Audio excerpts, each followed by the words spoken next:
Lorelei alcoholic. Um, Hi guys. I have deliberately not prepared, so this is just gonna flow out however it's going to. I have a sobriety date on July 29th of last year, so I'm coming up on 1 year, and it is not the first time I'll be coming up on a year.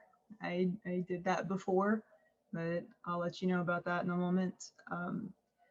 I've definitely always been super interested in things like Pink Floyd and Led Zeppelin, even though I felt kind of like I should have been born earlier so that I could have lived in the 60s and 70s. I was not, I was born in the 80s, but I still had this feeling like all the best music was made when the hippies were running around and kind of listening to the Pink Floyd in the dark. It made me want to like try pot. So I would always like try to date the boys with the longest hair and smoke with them and just spend my days just snuggling, even starting from like 15 years old. I thought it would be a great idea to just like smoke and snuggle all day. But on the other side of that, I studied really hard and I always had straight A's. I was one of the valedictorians at my high school, and I was always doing things like taking AP chemistry and AP calculus and getting fives on those because I just wanted to show everybody that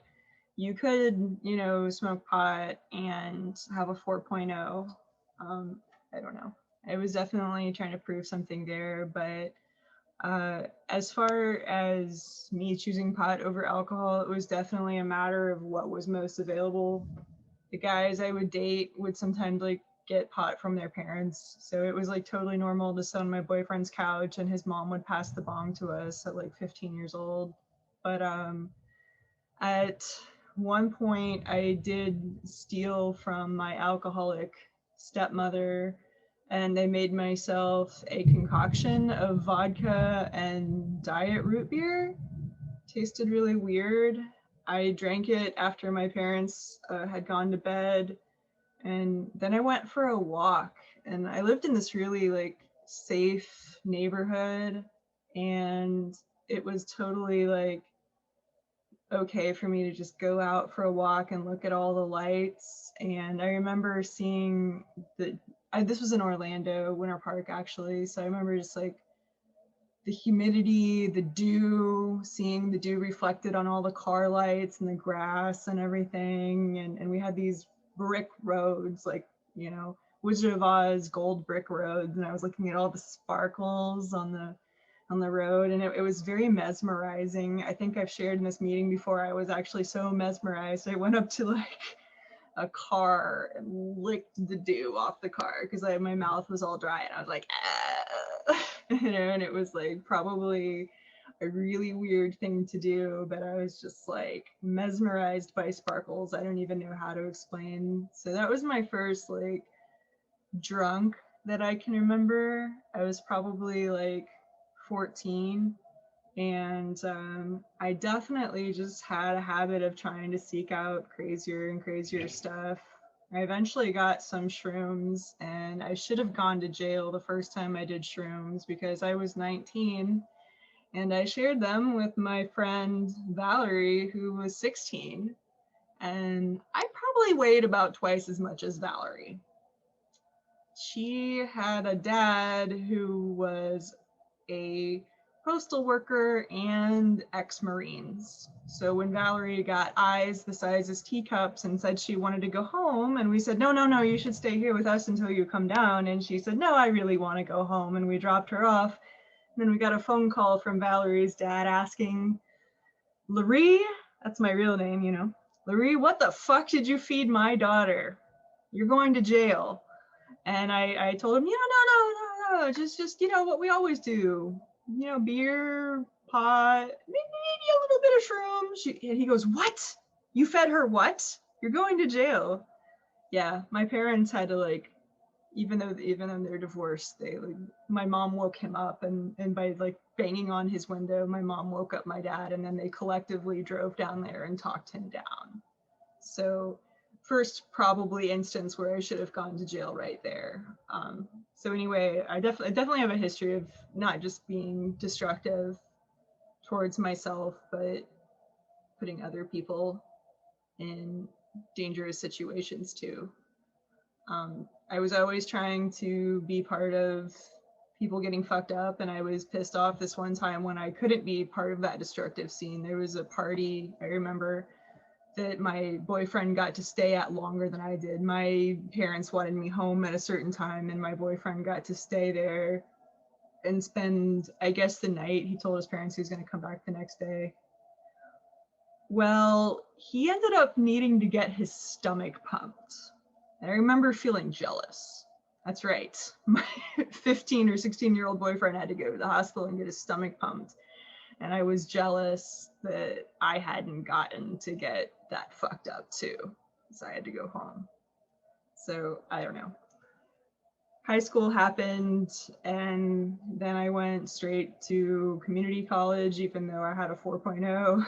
But I figured out I could get an AA degree in 1 year, so I went straight to college and finally moved into a place called The Gatherings. The Gatherings was an apartment complex that had, I don't know, some of the charm of a dorm, but not the oversight. I never lived in a dorm. That's just too much oversight for me. But we were really nestled between 3 colleges. And so the residents of The Gatherings would be mostly university or community college students. We also had a technical school, and there were a few people that were not college students. They were just young adults who had mostly dropped out of college. And each unit had either 4 girls or 4 guys in it. So you can, and there's no like oversight to see which guys were going into girls' apartments and stuff. I got introduced to like beer pong and, you know, bong rips on the couch every morning, and my roommate would roll blunts every Saturday and Sunday morning. But I don't know, like my thing was I just continued to get stellar grades. I'm one of these people that just, I don't know, I would study while smoking, I would study while drinking, and I was always studying. I decided to get a degree in mathematics with a minor in statistics, and somehow if you're getting straight A's doing that shit and you're still young, people will let you get away with a lot. So I didn't really have any consequences to speak of. And that went, you know, right up till I graduated, some kind of cum laude, summa cum laude, magna cum laude, I don't know.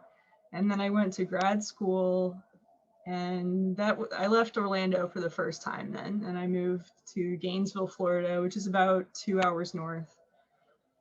That was tough. I left everything I knew, and I didn't know anybody in Gainesville, but I found a place called Tim and Terry's pretty fast.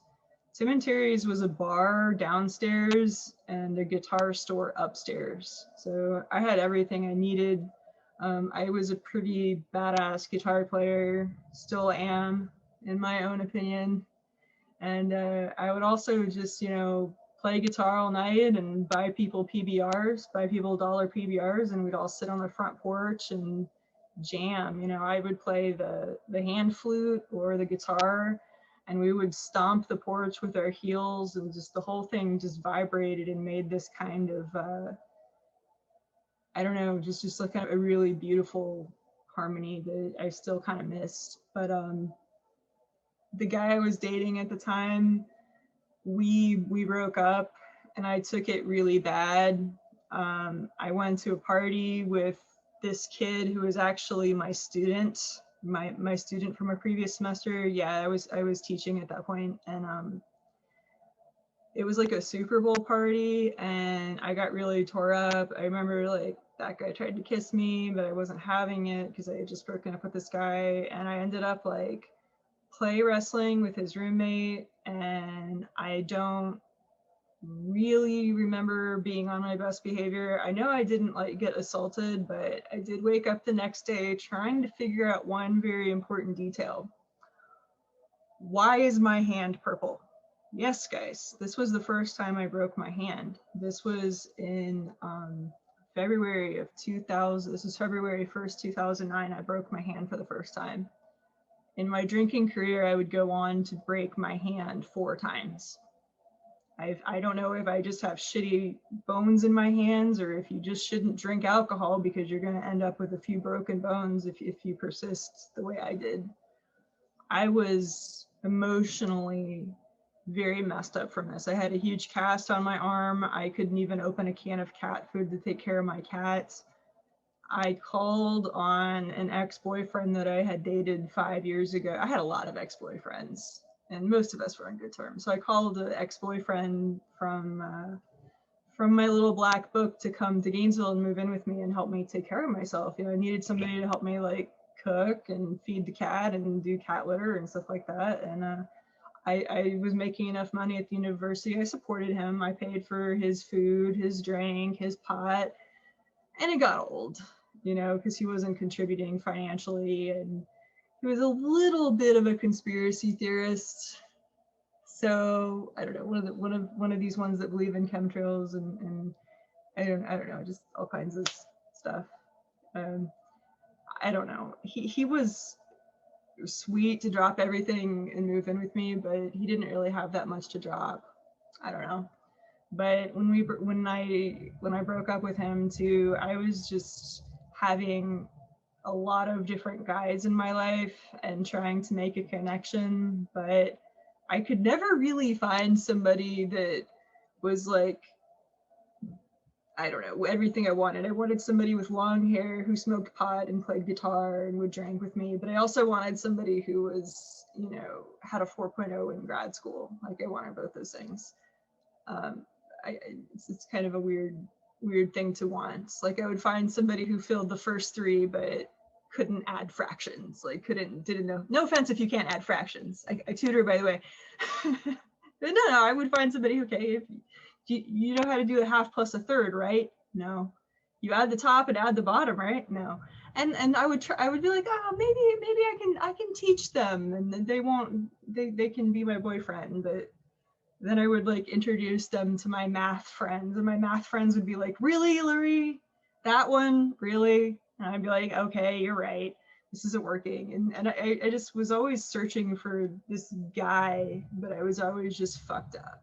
So anyway, I finally met Daniel, who I'm married to now, and I have to say I did meet him in a classroom and not in a bar. So I guess when I had to choose between the being a hippie stoner guy and being somebody who appreciates mathematics, I chose, in the end, I chose to have somebody with the interest in mathematics.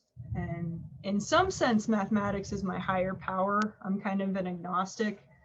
But anyway, like we have that in common. And as times came on, I stayed agnostic for the most part. I did have some interaction with Hare Krishnas, so I have a little bit of a tendency to chant Hare Krishna when I'm in a bind, but yeah. So I met Daniel finally in 2010, and we got together in 2011, and I stopped sleeping with everybody. I know this is supposed to be about alcoholism and this is an outside issue, whatever. I think a lot of alcoholics know that putting yourself out there, having sexual promiscuity, putting yourself in dangerous situations can go hand in hand with alcoholism. That was true for me. And having some kind of sexual stability was part of growing up for me. So anyway, I haven't slept with anybody but Daniel since 2011, and I think that's one of my big accomplishments in my life. I put that right up there with getting my PhD and having a baby. So fast forward, you know, as we graduate and we moved to Georgia, I turned 30 and I told Daniel, you know what? I think I'm going to stop taking my birth control because I'm 30 now. And he said, okay. We said, okay. And pretty soon, Matilda, come here. Why are you in here? Here she is. She was supposed to be in bed, but I think she heard her name, and here she is. This is Matilda. And she's going to go to her daddy right now. The day I found out I was pregnant, I had a beer in my hand and I was in Orlando visiting my mom, and she said, Larielie, will you please go get that pregnancy test that you mentioned that you needed to get? And I was like, really? Right now? I'm drinking a beer, Mom. Come on. And she's like, go get one. And so, fine. So I put my beer down. I went, I had a plan. I was going to get a bottle of vodka and a pregnancy test. Because I knew I wasn't pregnant, right? But then I found this photograph of a baby in the parking lot. It was weird. Like, I got out of my car, saw a photograph face down, and I had a feeling there was a message on the other side.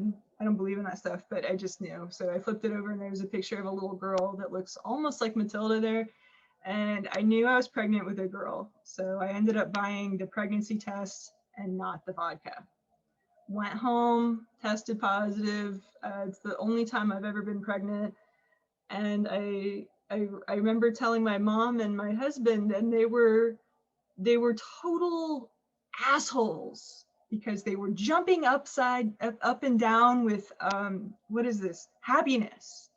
My mom, she's just elated, and my husband's elated. They're so happy. And especially my mom, because I'm her only child, and this is the only child of an only child. You start to get very special if you're the only of an only of an only for enough generations. And I said, everybody get out of my way, leave me alone. Don't you realize I have to get on the computer and go look up when's the next AA meeting? My stepmom went to AA, and I'd gone to a few meetings with her as a teenager, just, as a supporting member of the family. So I knew I had to go to an AA meeting immediately. I poured out the beer I had been drinking earlier that day, and I went to an AA meeting in Orlando on March 14th of 2016.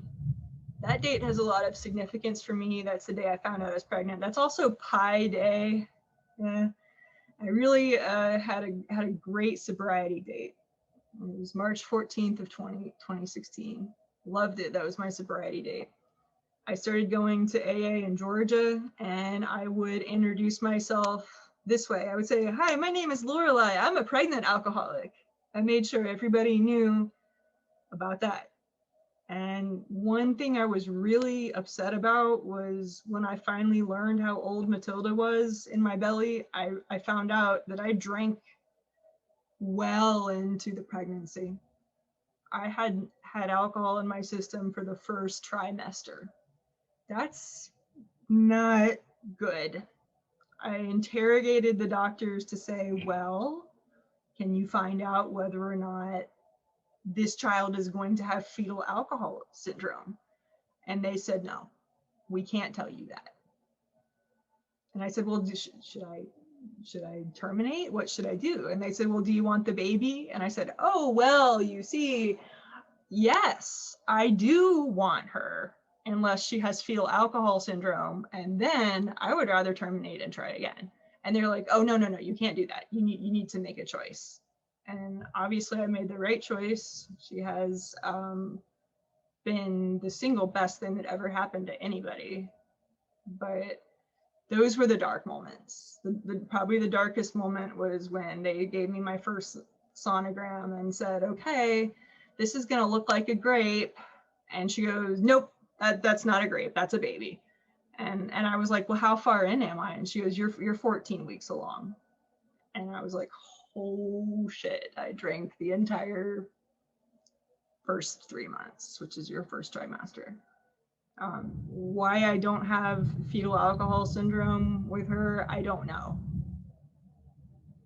I just don't know. I spent hours when I was pregnant watching documentaries about fetal alcohol syndrome, which people got it, which people didn't, and it's a crapshoot. It's the kind of thing you can't really test on because you can't really have a control group and a treatment group. It would be unethical to even try to test this out. So we don't know. We just have stories of what some women have done and what other women have done and what have been the results. But I made all kinds of deals with my higher power such that it is that if Matilda would just come out normal, that I would never drink again. Of course I did, I had the baby. I nursed her for 15 months. I did not have a drink while I was pregnant. I didn't have a drink while I was nursing. But once I was done nursing, I waited so I could get my 2-year chip, and then I was off to the races. After I was done nursing, I went right back to drinking, and I kept that up for 2.5 years until very recently, until July of last year. In July of last year, I had a moment when I was thinking about COVID, and I was thinking about how many people were dying and how the hospitals were really fucked up right now. And I thought, if I get sent to the hospital, they're not going to let me bring my beer with me. Yeah, I was worried that if I ever had to go to the hospital for COVID or anything else, they weren't going to let me bring my beer with me. And I was like, oh my God, do I want to be detoxing while I have a fever? While I'm in a hospital with a fever, do I want to be detoxing at the same time? That was kind of a hell that I could really imagine. And so I called my doctor and said I wanted to quit.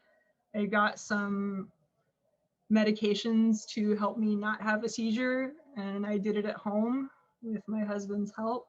And that night I got on 5D. So I was afraid to go back to my in-person meeting at first, but now I do go. Now I probably go to my in-person meeting 3 times a week, and I go to this meeting about 3 times a week too. So I'm trying to do a balance of my in-person group that was so much a part of my sobriety the first time, and 5D, which has just been so important for me this time. So yeah, I try to keep a balance. If you're new, don't let anybody scare you by trying to tell you have to believe in God. You don't. And, yeah, that's all I have. Thanks for letting me share.